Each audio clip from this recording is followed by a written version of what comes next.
Si le monde mène une guerre contre le Covid-19, voici un combattant qui a remporté sa bataille personnelle.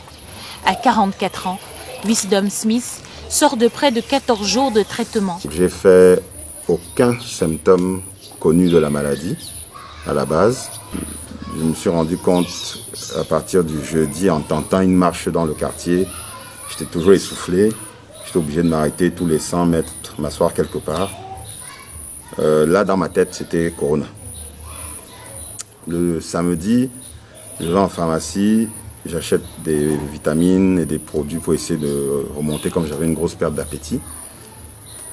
En rentrant à la maison, j'arrivais même pas à ouvrir le portail. C'est un voisin qui m'a aidé à ouvrir le portail. J'arrive, la porte centrale, j'arrive pas à l'ouvrir. Et je me couche à même le sol sur la véranda. Et par chance, ma mère m'appelle. Au téléphone, elle se rend compte que ma respiration, c'est la catastrophe. Et elle me dit directement qu'il faut que tu ailles à l'hôpital. À Zachman, à la clinique Cœur et Vie, où j'ai été rapidement prise en charge. Bon, en arrivant là-bas, j'ai été direct avec eux. Je leur ai dit, mettez vos masques, mettez vos gants, parce que je suis sûr que c'est le coronavirus. J'ai fait une détresse respiratoire aiguë. Ils ont pris les paramètres. Le cardiologue s'est rendu compte que mes poumons étaient hors service. Et, quand elle a écouté avec le stéthoscope, déjà j'arrivais pas à inspirer, expirer, rien ne se passait au niveau des poumons. Et il a ressenti qu'il y avait beaucoup de muqueuses dans les poumons ou bien de l'eau. Il m'a mis en quarantaine pour cette soirée-là. Il a contacté la Quintini. Ils ont quand même accepté de me prendre en charge, sans preuve que c'était le Covid-19. 12 jours en réanimation, traité aux antirétroviraux, car allergique à la chloroquine. C'est au bout de 6 jours que cet homme aux antécédents cardiaques s'est senti revenir à lui. Les soins étaient pourtant douloureux. Ils m'ont mis sur un traitement qui était un antirétroviral. C'était un traitement de 12 jours, très brutal dans les effets secondaires. Donc on a dû me mettre plein de palliatifs aussi à côté.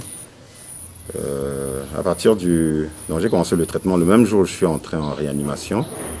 C'est vrai aussi que ce jour-là, on m'a fait le prélèvement pour vérifier si j'avais le Covid-19, prélèvement qui est sorti positif. Mais à partir du 3e, 4e jour en réanimation, j'ai commencé à ressentir que j'arrivais légèrement à prendre de l'oxygène dans les poumons.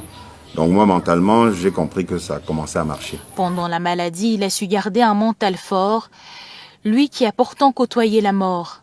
Deux de ses compagnons de lutte ont perdu la vie. Je suis reconnaissant d'être encore là, pour dire la vérité, parce que je suis entré en réanimation avec 2 personnes. On entre au même moment en fait.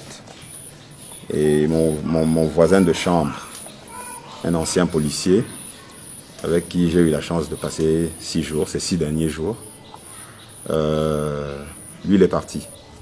Il était le mort numéro 9 Covid au Cameroun.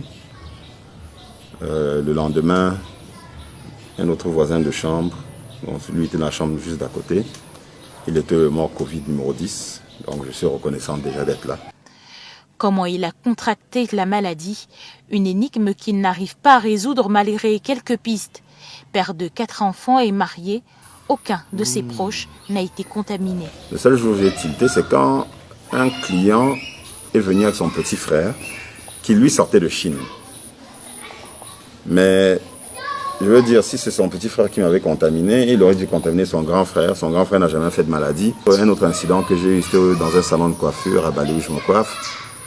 Je me suis coiffé après un gars qui venait d'arriver de l'étranger. Et je me souviens avec le coiffeur, quand le client est parti, on a fait la blague, genre on espère qu'il ne nous a pas laissé Corona ici et tout.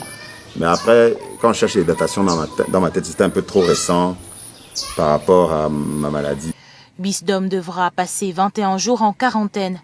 S'il s'ouvre à tous pour partager son témoignage, c'est que ces quelques mots sont salutaires en ce temps de crise, où la peur de la stigmatisation fait se terrer chez elle des personnes malades et d'autres aller vers l'automédication. L'automédication, il faut l'éviter. À l'hôpital, quand ils ont posé un ensemble de questions, ils savent déjà que bon, celui-ci peut aller au quartier, peut aller boire son médicament et revenir faire son test après. Quand on a les signes cliniques de la maladie, ne restons pas au quartier.